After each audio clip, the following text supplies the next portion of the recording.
Kenji was a normal boy, video games, manga, and a dislike for homework. The only thing not normal was his cat, Mochi. Mochi was round, white, and fluffy, like a rice cake, which is exactly why he got his name. Mochi loved to sleep in Kenji's backpack. Once, he even popped out during math class, causing chaos. Life with Mochi was never boring. They were the best of friends, a normal boy and his very abnormal cat. But Mochi, with all his quirks, was about to become much more than just a silly cat. And so, our story begins with a boy, his cat, and a world about to turn upside down. One sunny afternoon, a shiny object fell from the sky, right into Kenji's backyard. It looked like a tiny spaceship shaped exactly like a can of tuna, glowing with a weird purple light. Kenji was inside, laughing at anime, oblivious to the cosmic event outside. But Mochi saw it all. His nose twitched. Something smelled almost like tuna. He crept outside, belly wobbling, and approached the glowing can. Mochi sniffed it, decided it was his destiny, and pounced. The can shook, the light grew, and suddenly, zap, a beam hit Mochi's fluffy bottom. The spaceship vanished with a pop, leaving Mochi buzzing with static electricity. Mochi felt different, strong, powerful. He wiggled his ears. Zap! A lightning bolt hit a garden gnome. He flicked his tail. A gust of wind knocked over a plant. He tried to meow. A laser beam shot from his mouth, drawing a perfect circle on the fence. Mochi stared at his paws, the gnome, and the fence, utterly confused.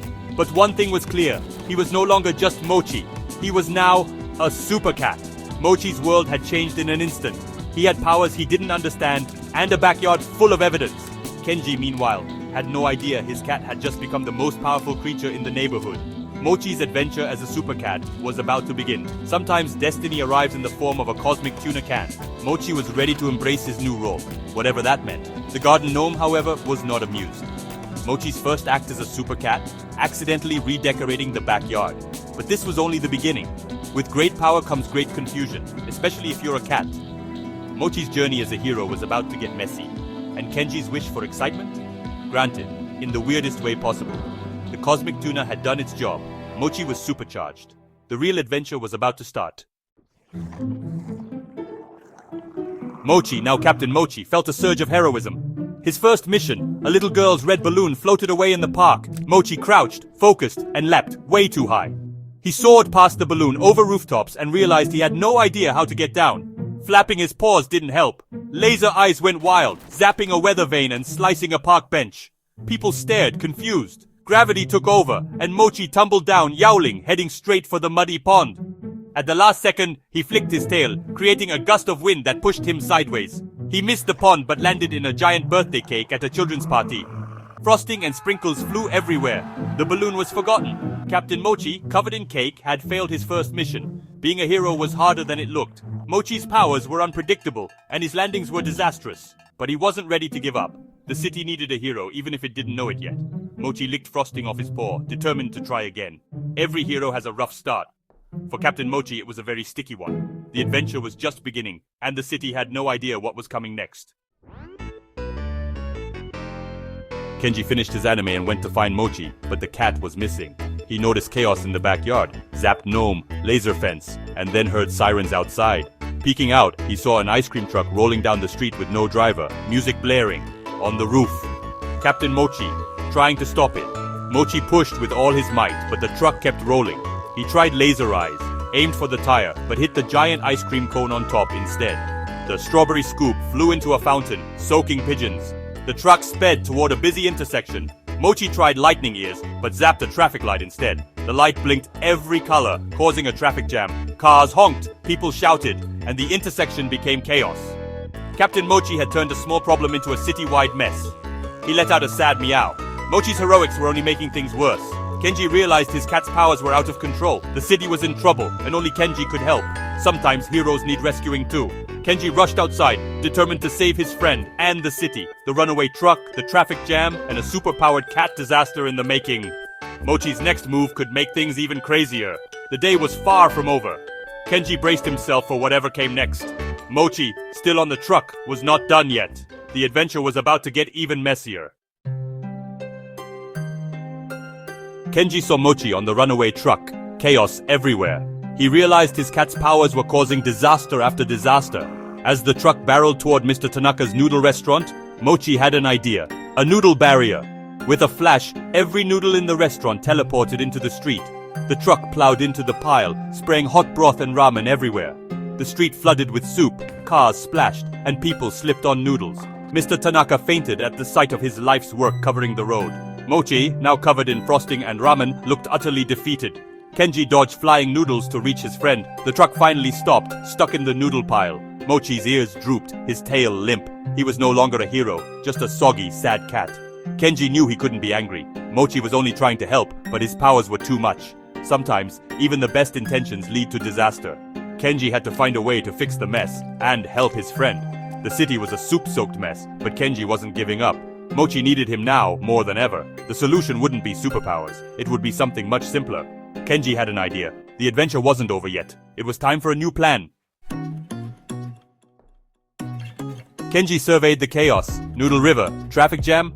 Fainted Mr. Tanaka. He needed to stop Mochi's powers. Remembering his favorite anime, Kenji thought, every hero has a weakness. Mochi loved tuna, but feared the vacuum cleaner. Maybe scaring him would make the powers go away. Kenji dragged the old vacuum cleaner through the noodle-flooded street, plugging it in near the truck. He pointed the nozzle at Mochi and switched it on. Vroom! Instead of losing his powers, Mochi's energy surged. The vacuum became a magnet, flying out of Kenji's hands and sticking to the truck. Mochi's powers went into overdrive, crackling with purple energy. Kenji's plan had failed spectacularly. Sometimes, the simplest plans go the most wrong. The city was now a mess of noodles, runaway trucks, and a supercharged vacuum. Mochi looked terrified, not villainous. Kenji realized he needed a new approach. It was time to think like Kenji, not like an anime hero.